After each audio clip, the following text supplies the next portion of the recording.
Magandang araw.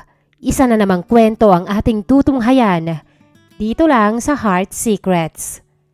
May mga taong pinipili nating maging pamilya kahit hindi natin kadugo.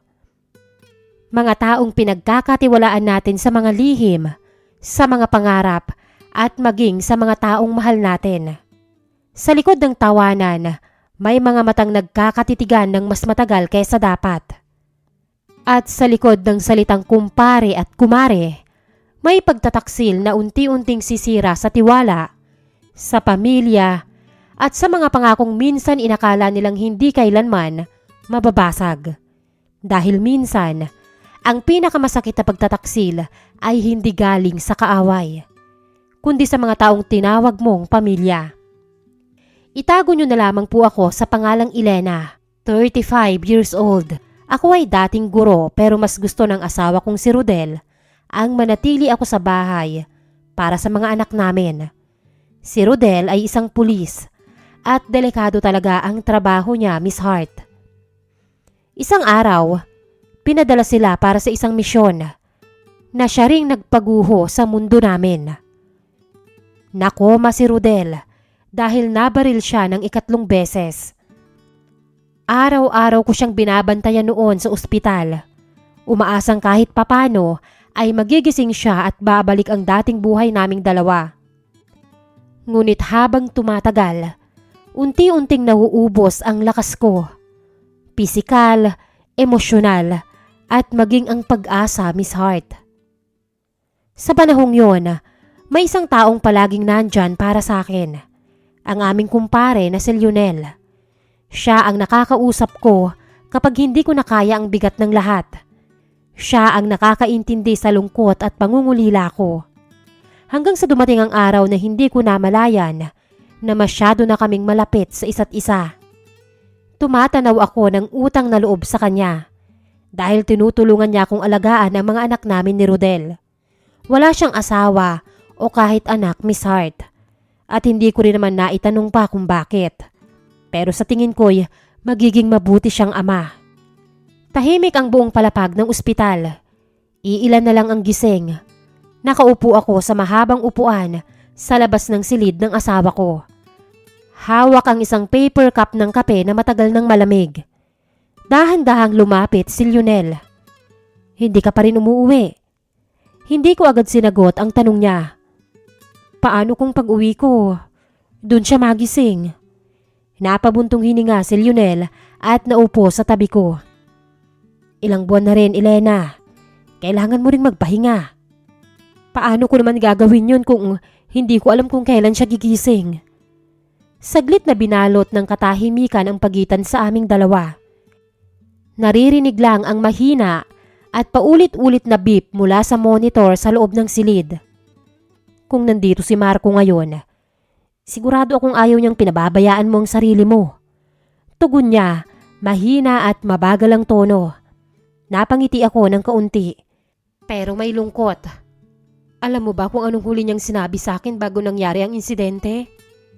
Sabi niya, kapag nakaipon na raw kami, gusto niyang magpatayo ng maliit na bahay malapit sa dagat. Doon niya kasi binabalikan ang memorya ng mangingisda niyang tatay Lionel. Natahimik si Lionel.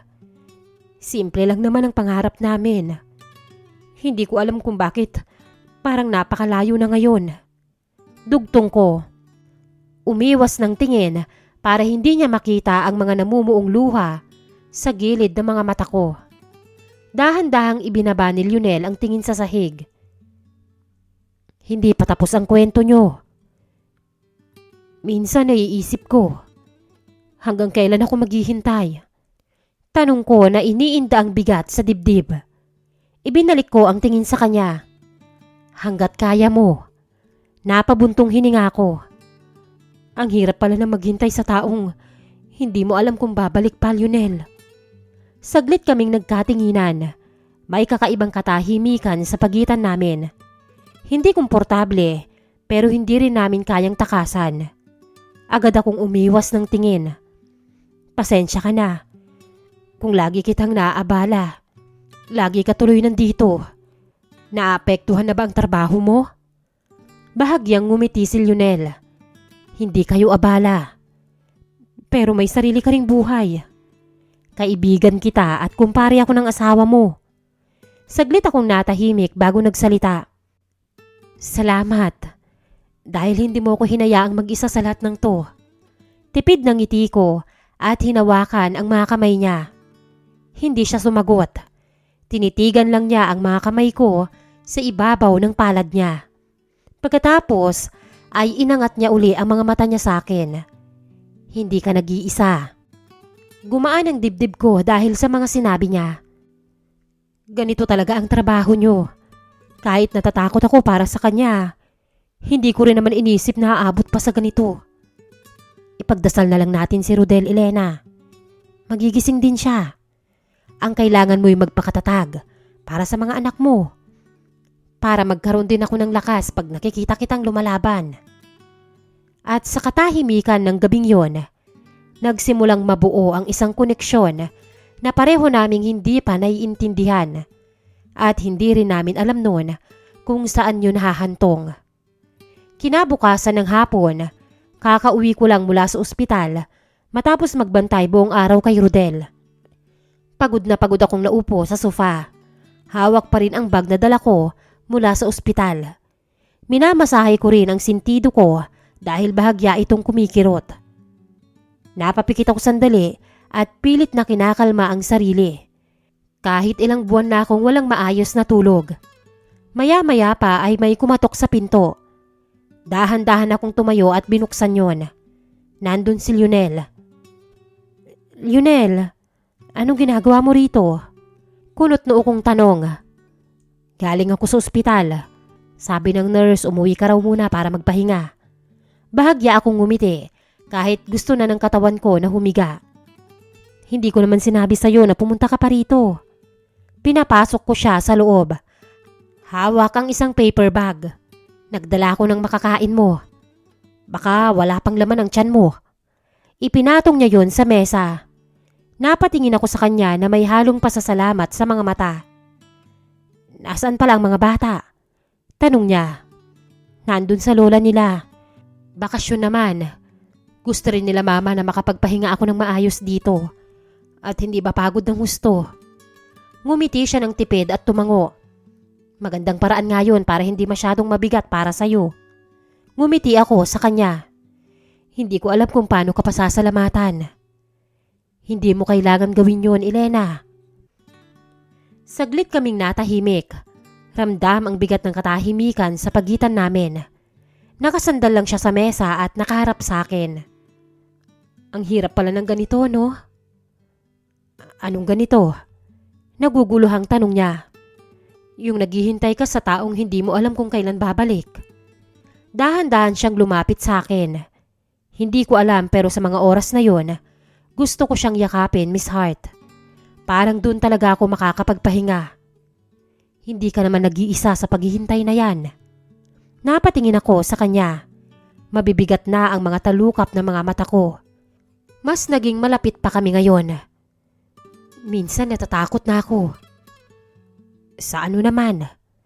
Na baka isang araw, mapagod na ako, Lionel. Tumahimik siya at kita sa mukha niya ang pag-aalala. Hindi ko naman sinasadya na maramdaman niya yon. Pero alam ko namang mauunawaan niya ang damdamin ko. Dahan-dahan niyang hinawakan ang mga balikat ko. Hindi ka mahina dahil napapagod ka. Sa sandaling yon, parang may bumigay sa loob ko, Miss Hart. Tuluyang gumuho ang pader na matagal ko nang itinayo.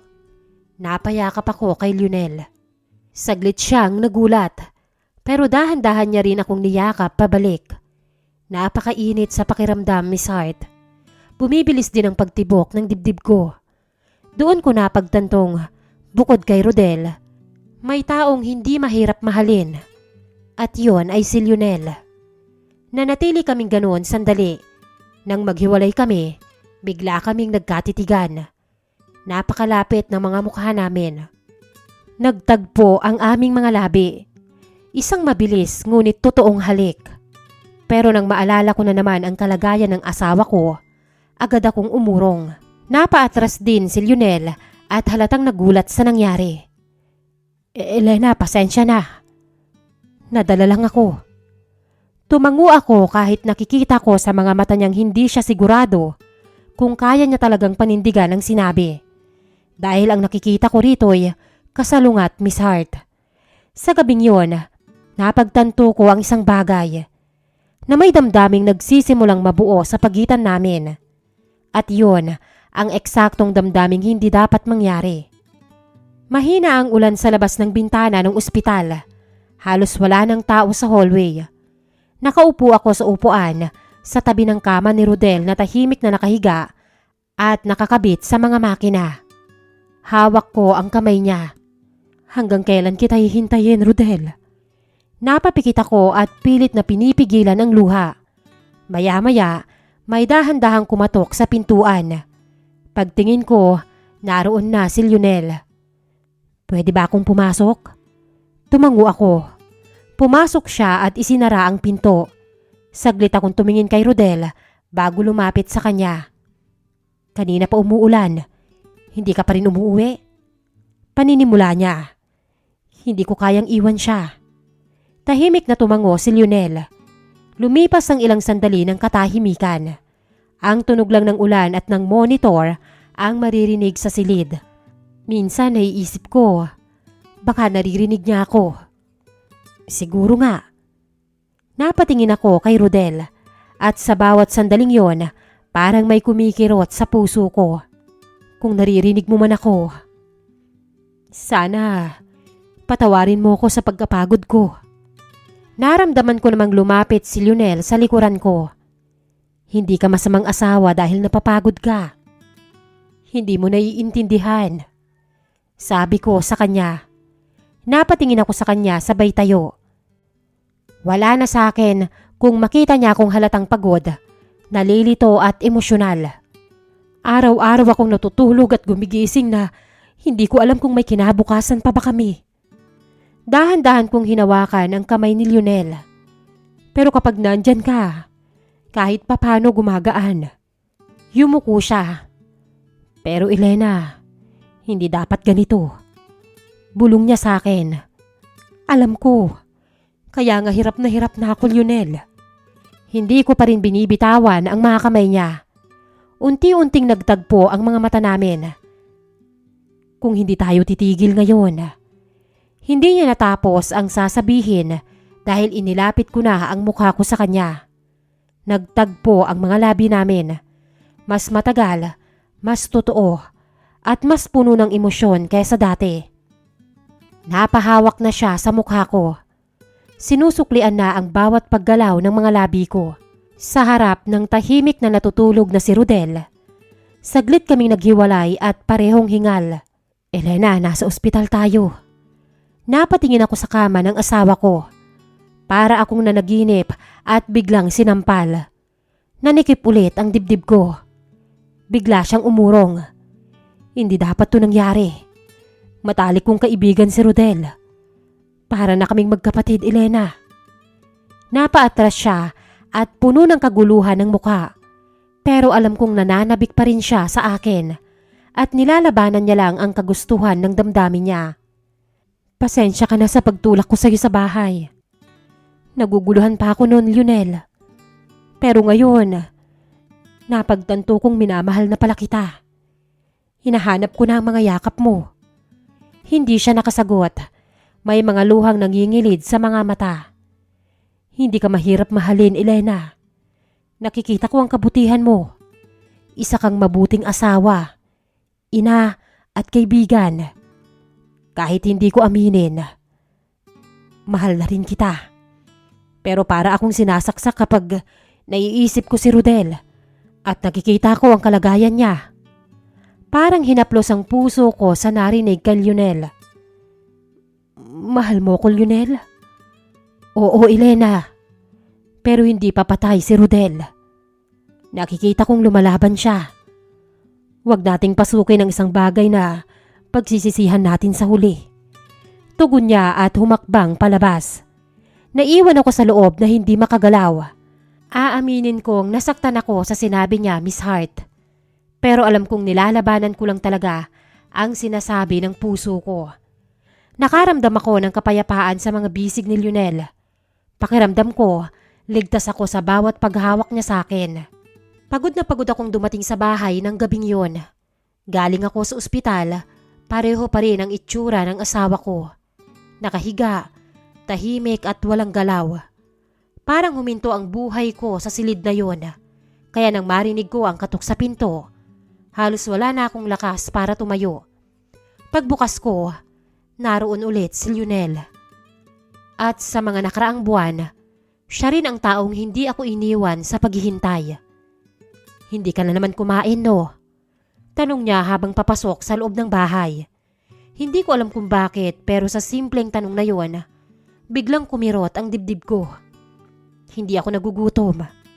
Sagot ko. Tahimik siyang naglakad papunta sa kusina. Ilang sandali lang, inilapag niya sa mesa ang pagkain na dala niya. Subukan mo man lang, Elena. Sabi niya.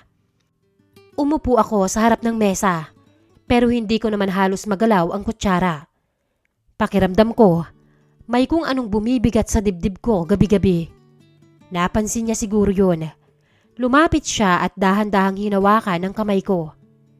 Hindi mo naman kasi kailangang dalhin lahat mag-isa. Sabi niya. Doon ako tuluyang napaluha, Miss Hart. Hindi ko alam kung gaano ako katagal umiyak habang hawak niya ang kamay ko. Ang alam ko lang, sa mga sumunod na sandali, nagdikit na ang mga labi namin. Ramdam namin ang parehong siklab na nagmumula sa aming mga katawan. Kung saan-saan dumampi ang aking mga palad na para bang dinidiskubre ang bawat parte ng kanyang katawan.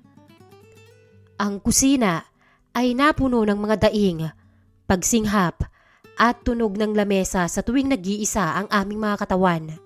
Nawala ang mga inhibisyon, mga pag-aalinlangan at humina ang mga paalalang ito ay mali. Ang mga katawan namin ang parehong sumisigaw na gusto pa namin. Kinabukasan, sinabi namin sa isa't isa na hindi na yun mauulit. Pero nagsinungaling kami. Dahil sa mga sumunod na araw, tuwing mag-isa ako sa bahay matapos galing sa ospital, darating siya. Minsan para lang kamustahin ako. Minsan para sabihing magpahinga. Hanggang sa dumating ang mga gabi na hindi na namin kailangang magsalita. Pareho naming alam kung bakit siya naroon. At kahit alam kong bawat sandali na nangyayari yun, ay lalo akong lumalayo sa pangakong ginawa ko sa asawa ko. Hindi ko pa rin mapigilan ang sarili ko. Siguro dahil sa mga sandaling yun, pakiramdam ko buhay pa rin ako.